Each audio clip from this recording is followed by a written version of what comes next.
welcome back to Toowoomba Forward. My name's Tim Entwistle, and joining me right now is candidate Chelle McIntyre. How are you going, Tim. Chelle? I'm good, thank you very much. Yeah, it's great to be here. Thank you for having us. Could you please introduce yourself? Thank you for having me. Having us, That's you know. Please introduce yourself and tell us about the qualities that you possess that you believe will make you an effective councillor for the next 4 years. Right, Tim. I've been long involved in community. I really think I sort of watch what's going on. I have my finger on the pulse. I feel like I can read the room. And one of the reasons I decided to run again for council was that I didn't really see that my issues were no longer relevant. They were certainly well on the board and needed to be looked at again. Yeah, great, awesome. So in the 2020 election, yes, you finished near the bottom half of the pack with 1.9% of the vote, so with about almost 16,000 votes. So in order to make it onto council this year, you'll need to double that number. Mm-hmm. So what are you doing to achieve this, and are there any innovative ideas and strategies that you're implementing? Absolutely. One of the main things in Toowoomba is getting information around, and you see that there's an awful lot of corflutes. I don't like the one-use plastic nature. South Australia has actually banned corflutes now, and I think we should follow. And in accordance with that, I'm running my campaign principally as a grassroots campaign on social media. I'm using many areas of social media and TikTok, Instagram and Facebook. Great. So in your campaigning, in the conversations that you've been having with locals and the community, what do you think are some of the biggest council-related issues that people have been telling you about, and what are you hoping to do to address that on council? One of my main issues here really is about community and having community representation in council. And a lot of people are feeling very divided. I think that we really need to bring our community together to benefit the whole area. You know, and my idea is really about bringing community back into the voice for government. Okay, great. So you're a strong proponent of celebrating the arts in the Toowoomba region. That's one of the big platforms that you're campaigning on. Yes. With wanting to return First Coat to Toowoomba and in the CBD, and also supporting the Wellcamp Entertainment Precinct. Absolutely, that all covers the arts, and Toowoomba is a very creative place. It has a long history of creativity. Now, one of the main problems I really saw when I ran last time for election was that we had lost Easterfest, and that had a huge impact on the city. We had two major festivals. We had the Carnival of Flowers. 6 months earlier was Easterfest. Once we lost that single festival, it really put a dent in our small business. People coming into the city and building wealth. I see the Wellcamp Airport, the Wellcamp Entertainment Precinct as an excellent option for Toowoomba. It's got a 40,000 capacity festival site. You know, it's way out in our region, so that will actually benefit the whole region. And First Coat was a very, very successful project, you know, and the council underestimated it. It was stated there is a report from the Deakin University which shows how much arts in the community contribute to regional Australia. Yeah, thank you for that. So I want to talk about housing affordability and availability, because that is an issue that a lot of ratepayers are concerned about, being able to afford to buy a home, having a good supply of homes. Could you just tell us more about what the role you think council has to play in the housing affordability conversation? I think that the council really needs to bring community together. There is an awfully large amount of dwellings here that are sole occupancy, and we can also look at which indicates a trend towards living alone. We can look at how we can develop smaller housing across the area. If you look at the aged care centres, they actually have very small units available to their aged residents, but that sort of thing can be employed across the region for people to start in a small unit, build their own resources, and perhaps then move to larger housing. So that's perhaps our bylaws. That's something that, you know, I will be looking out for community absolutely with any decision making in that regard. Sure. So you're definitely in favour of looking at smaller housing, studio apartments, one bedrooms, to sort of let those single people living have a place to stay. Are you Are you supportive of high density living like here in the CBD? I think we could do a balance, actually. I think it's very important in our outer areas that we don't create, as we have done at Reese's Road, these great swaths of silver roofs, no trees. I mean, it's disgusting. I'd be embarrassed if I was that developer. Yeah, honestly. fair enough. But yes, I think that we can look at smaller housing to accommodate single people. Sure, great, thank you.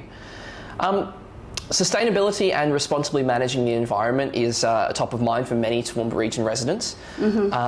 What are your convictions in regards to climate change and whether or not council has a role to play in it? Well, I am a horticulturalist and I definitely have a green lean, okay? So I think that, like I just mentioned, Reese's Road development out there, nobody could drive past that and say they like it. Okay, it's just a bare, they tore down that huge old tree. I believe that progress and environment can exist together, but we have to be pretty sensible about it. Okay, and so what do you think council should be doing in order to responsibly manage the environment and encourage more sustainable choices? We do have a sustainability policy, and we have to make sure that's adhered to. Yeah. Okay, and not dodging things through loopholes and things like that. It has to be brought back to responsibility of the area. That includes developers, residents and council. Great, thank you. Just to follow up to that question as well, do you support the use of travel restrictions on Toowoomba Region residents as a means to reduce carbon emissions? So, for example, limiting residents' ability to travel outside of their suburb? Well, you know that transport is one of my main platforms here. We are the second largest inland city in Australia after Canberra, and our public transport system here is really a bit shocking. I understand it's a state issue, but we can advocate hard for that. I believe that we can reduce the use of cars. You know, over 60,000 people drive their cars to work. That was in the last census. So in this area, so that's an awful lot of cars on the road. If we could perhaps introduce something like a park and ride system to bring in city workers into the city so cars are left out, there's more parking space for short-term parking, which will benefit small business, other businesses, and I would advocate pretty heavy for that. Okay, great. With the state government. Yeah, and would you be supportive of using the mechanism of preventing people from leaving their suburbs? I think that's a bit strange. Okay. Why do people want to stay? You know, it's bad enough that everyone's staying in their houses at the current time. I think that we need to connect our community. I think it's, again, creating a divide. If we have a good public transport system, that's of benefit to businesses and to residents. Great, thank you. Crime across the Toowoomba region has skyrocketed. It has. So we're switching gears to that. While council has no say in the management of the Queensland Police Force, cannot legislate, fines, prison time, etc., how can council contribute to a more secure region? A more secure region, I think that by bringing our community together to avoid these divisions that are going across through crime, through economics, all those sorts of things, bring the community together. I understand youth crime has dropped by 16% in recent times because some of those long-term offenders are actually being held behind bars. But if we don't give something to our kids, then how can we expect things to get better? I mean, public transport, they can't get around. There's not a whole lot of things to do. It's okay here if you're 5 or 6 or 65, but there's a whole lot of population in between. So the council needs to foster community development, small business, and bring our community together. Great, thank you for that. So just talking about developing the Toowoomba region in the future and what sort of facilities we want to encourage, residents are concerned about our rich traditions being sacrificed for bold ambitions. These concerns were highlighted with the council approving the Berghofer Stadium upgrades. Well, not approving them, so the technicality is they're just looking at it, right? They're just looking. Yeah. So just looking at the moment. But if this was to go through, it would necessitate the destruction of the tennis club and bowls club. Yes. So in your view, do you support that? And also, how can the council assure residents that as we expand and grow and march towards progress, that we don't sacrifice any tradition or value and aesthetics? I think it would be terrible to lose the bowls and tennis club that have existed for a long time in that area. It's It's a difficult place for parking. We don't really have a lot of infrastructure around there to support it. I'd actually probably support something further out. Yeah. Okay, I think development in the city, it's already pretty tight. If they want to start tearing things down and building up bigger things, well, that's going to go against our traditions. Sure. You know, it's a lovely sort of area in the Clive-Berghofer region, but I think we could actually look elsewhere. Yeah. Okay. Thank you for that. And so in terms of how we develop just broadly, we're looking at expanding Highfields, building a CBD for Highfields. We're taking places like Westbrook, Glenvale, we're expanding them outwards. How do we make sure that those still have a unique identity towards them and something that people can be proud of to say that this is the Toowoomba region?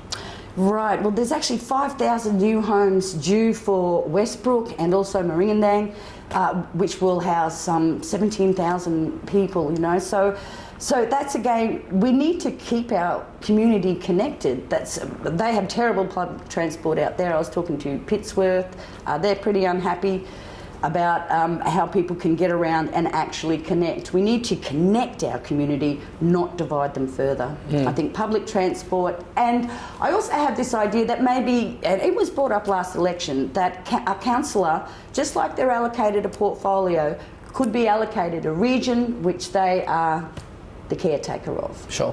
You know, so a ward system, if you will. The ward system? Yeah, a little, you know, we've been amalgamated, but I think that we could offer our further outlying areas a bit more support. Sure, yeah, great. In your view, what are the core pillars of a successful Toowoomba region? I think that is a community who is engaged with their region, who have input into decision making, are consulted when big things are going on. A community that is brought together. I think public transport is a huge indicator of a great regional area. You know, if you can't get around and if people can't, you know, the idea I think here in Toowoomba is like we're an hour and a half from Brisbane, you're immediately in country. I'm not sure that people really understand how important that can be to city folk. You know, so an area that is welcoming and also amalgamated and working together. Yeah, great, thank you. And just last question already. You've done a really great job speeding through these questions and great answers as well. If there was one thing you could say to electors to secure their vote for you, what would that be? I'm here for you. We've seen, in the last 4 years, I haven't seen a real great lot of development and so on going on. Perhaps the parking system here in the city, you know, that's a point of contention as well. Sorry, what was that question? So if you're trying to convince one person to vote for you... I'm here for community. I'm here to really represent what the community feels and desires. You know, I think they feel a little left out, a little let down by like, the Reese's development, especially people in Highfields who are looking for that country living, and then they plonk this great suburb right next to it all. You know, it's ugly, it's not really what we want to convey. Fair enough. So you're saying that you'll advocate for beauty, you'll advocate for the community, listening to them? Advocate for the community. My 4 pillars of my own are transport, arts, community and tourism, and I think those 4 pillars will hold up a roof. That's great. Thank you so much, Chelle McIntyre. Thanks, Tim. Legend, thank you. Okay. Well done.